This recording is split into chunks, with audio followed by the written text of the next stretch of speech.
Hello दोस्तों, आप सब कैसे हैं? मेरा नाम अनन्या है। मैं 23 साल की हूँ। मेरी आंखें काली और चमकीली हैं, जैसे रात का आसमान, और मेरे बाल लंबे काले जो हवा में लहराते हैं और हर किसी का ध्यान खींचते हैं।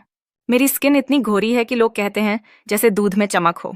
मैं कॉलेज में पढ़ती हूँ, लेकिन इन दिनों अपने दादाजी के साथ गाँव में हूँ, उनकी देखभाल के लिए। मेरी फिगर ऐसी है कि जब मैं सलवार कमीज पहनती हूँ तो वो मेरे कर्व्स को हल्का हल्का उभारती है और लोग मुड़कर देखते हैं।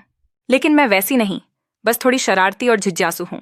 आज मैं आपको अपनी और दादाजी की एक ऐसी कहानी सुनाने जा रही हूँ जो मेरे जीवन की सबसे रहस्यमयी और रोमांचक कहानी है। ये थोड़ी लंबी है, लेकिन सुनोगे तो रोंगटे खड़े हो जाएंगे। शुरू से बताती हूँ धीरे धीरे। बात उस वक्त की है जब मैं कॉलेज से छुट्टियां लेकर गांव आई थी। हमारा गांव का घर पुराना है, लकड़ी के खंभे, मिट्टी की दीवारें और छत पर पुरानी खपरैल टाइल्स जो रात में चांदनी में चमकती हैं। दादाजी अकेले रहते हैं। दादी कई साल पहले गुजर गई थीं। दादाजी की उम्र 60 के आसपास है, लेकिन वो अभी भी हट्टे कट्टे हैं। लंबे चौड़े सफेद दाढ़ी और आंखों में एक अजीब सी चमक जो उन्हें और भी आकर्षक बनाती है। वो खेतों में थोड़ा सा काम करते हैं, बस इतना कि ताकत बनी रहे। गांव वाले कहते हैं दादाजी जवान थे तो उनकी एक झलक के लिए लोग तरसते थे। उनकी उम्र के लोग अब नहीं रहे, लेकिन दादाजी अभी भी जवान लगते हैं। उनकी खुराक भी गजब की है, दूध, देसी घी और कभी कभी बकरा मुर्गा। शायद यही उनकी जवानी का राज है। जब मैं गांव पहुंची, दादाजी ने मुझे गले लगाया। उनकी छाती चौड़ी थी और वो गले लगाने में थोड़ा जोर से दबाते हैं। आ गई मेरी गुड़िया। उनकी आवाज में वो गर्माहट थी जो दिल को छू लेती थी। मैंने घर साफ किया, सामान रखा। दादाजी बाहर से पसीने से तर आए। शर्ट के बटन खुले थे। मैंने चाय बनाई और दी तो वो बोले, अनन्या, तू तो अब पूरी जवान हो गई है, बिल्कुल राजकुमारी जैसी। मैं शर्माकर हंसी और बोली, दादाजी आप भी ना मजाक करते रहते हो। वो बोले, नहीं बेटी, सच कह रहा हूं। अब तेरे लिए कोई अच्छा सा लड़का देखना पड़ेगा। मैं हंसकर भाग गई।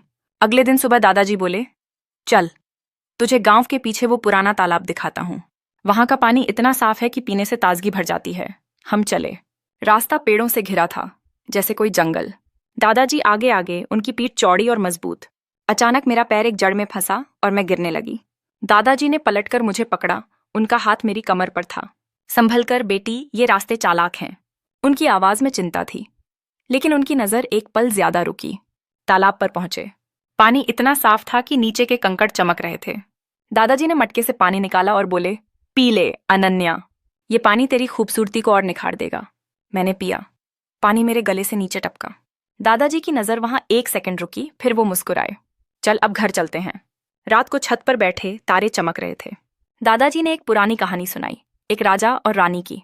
बीच बीच में वो कहते, रानी इतनी सुंदर थी कि राजा उसकी हर इच्छा पूरी करता था। उनकी नजर मुझ पर थी और उनकी आवाज धीमी हो रही थी। मैंने पूछा, दादाजी आपकी जिंदगी में भी कोई ऐसी रानी थी? वो बोले, हाँ तेरी दादी, लेकिन अब तू है मेरी छोटी रानी। मैं हंसी, लेकिन उनकी बात में कुछ था जो मुझे खटका। तीसरे दिन दादाजी बोले, चल तुझे वो पुराना खंडहर दिखाता हूं जहां पुराने राजा रहते थे। हम खंडहर में घुसे। अंधेरा था। दादाजी ने टॉर्च जलाई। दीवारों पर पुरानी पेंटिंग्स थीं, राजा और रानी की। दादाजी बोले, देख ये राजा अपनी रानी को कैसे पकड़े है। पुराने जमाने का प्यार ऐसा था। उनकी उंगली पेंटिंग पर थी, लेकिन नजर मुझ पर। मैंने कहा, दादाजी ये तो कला है। लेकिन मन में एक सवाल उठा। एक कोने में मेरा पैर फिसला। दादाजी ने फिर मुझे पकड़ा। संभल अनन्या, यहां चोट लग सकती है। उनका स्पर्श कुछ ज्यादा देर तक रहा। घर लौटे। दादाजी थके हुए थे। मैंने कहा, मैं मालिश कर दूं? वो बोले, हाँ पीठ दुख रही है। मैंने तेल लगाया। उनकी स्किन सख्त थी लेकिन मजबूत।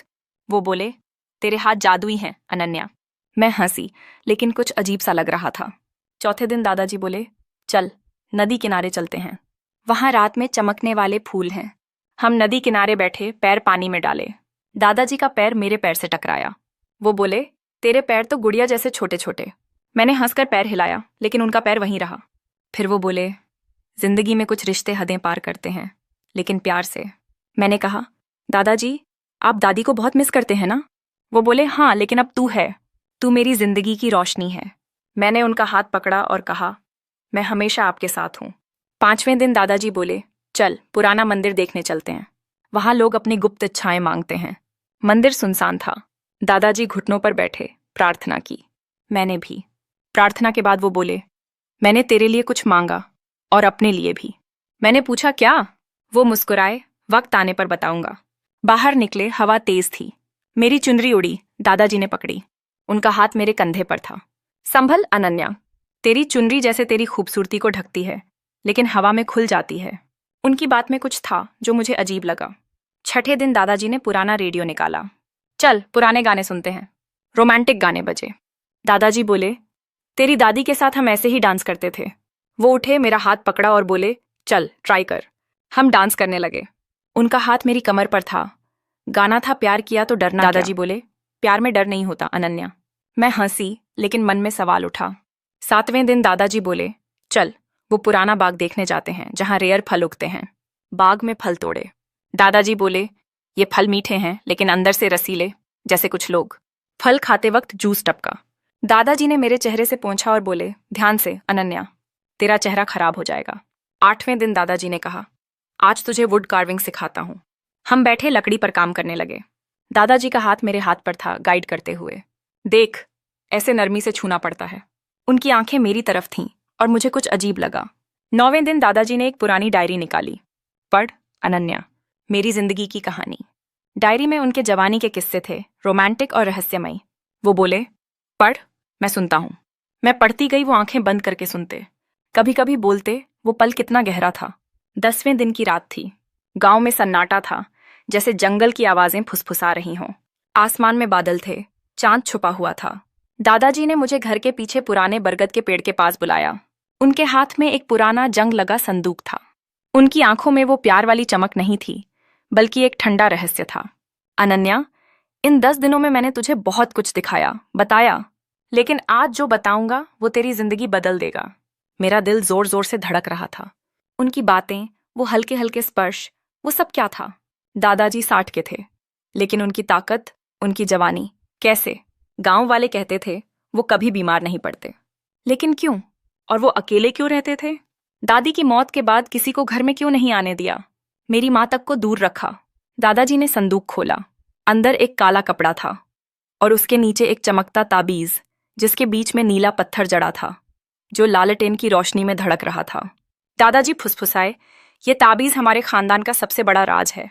इसे पहनने वाला वो कर सकता है जो कोई आम इंसान नहीं कर सकता। मैंने पूछा, क्या दादाजी? वो बोले, ये ताबीज उस तालाब के पास एक गुप्त रास्ता खोलता है जिसे मैंने तुझे दिखाया। वो रास्ता एक ऐसी जगह ले जाता है जहां समय ठहर जाता है। मेरी रीढ़ में सिहरन दौड़ गई। समय ठहर जाता है? क्या यही दादाजी की जवानी का राज है? क्या वो ताबीज पहनते हैं? और वो अकेले क्यों? दादाजी ने ताबीज मेरे हाथ में रखा। वो इतना ठंडा था कि मेरी उंगलियां सुन्न हो गईं। इसे पहनने से पहले एक कसम खानी होगी, और अगर तूने तोड़ी तो। वो रुक गए। अचानक हवा तेज चली, लालटेन डगमगाई और बरगद के पेड़ से एक अजीब सी आवाज आई, जैसे कोई औरत कराह रही हो। मैं डर से पीछे हटी। दादाजी, ये क्या है? वो मुस्कुराए, लेकिन उनकी मुस्कान डरावनी थी। अनन्या, तूने मुझ पर भरोसा किया ना? अब आखिरी टेस्ट है। इस ताबीज को पहन और मेरे साथ उस रास्ते पर चल। लेकिन ये याद रख, जो वहां है वो तेरी दादी से जुड़ा है, और शायद तुझसे भी। मैंने ताबीज छुआ और अचानक एक धुंधली तस्वीर उभरी। एक औरत जिसका चेहरा मेरे जैसा था, लेकिन उसकी आंखें खाली थीं और वो चीख रही थी। उसके पीछे दादाजी खड़े थे, जवान, मजबूत, लेकिन उनकी आंखों में वही अजीब चमक। तस्वीर गायब हुई और संदूक अपने आप बंद हो गया। हवा में एक ठंडी सिहरन थी। दादाजी बोले, रात खत्म होने से पहले तुझे चुनना होगा अनन्या। वो जगह तुझे जवान रख सकती है, लेकिन कीमत चुकानी होगी। मेरे दिमाग में सवालों का तूफान था। क्या दादाजी वाकई 60 के हैं? वो अकेले क्यों? वो जगह क्या है? दादी की मौत का राज क्या है? वो औरत कौन थी? मेरा दिल सस्पेंस से भर गया था।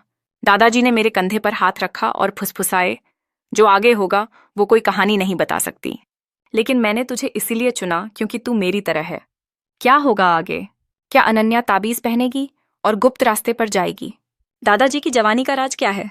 वो अकेले क्यों रहते थे? वो जगहें, तालाब, खंडहर, नदी, मंदिर, क्या सिर्फ दिखाने के लिए थीं या कुछ छुपा था? वो औरत कौन थी, दादी या अनन्या की कोई परछाई? क्या ये एक श्राप है या कुछ और डार्क सीक्रेट? जानने के लिए अगला भाग जरूर देखें। हमारी कहानी को और रोमांचक बनाने के लिए इस चैनल को सब्सक्राइब करें, लाइक करें और कमेंट में बताएं कि आपको क्या लगता है, अनन्या क्या करेगी। कंटिन्यू।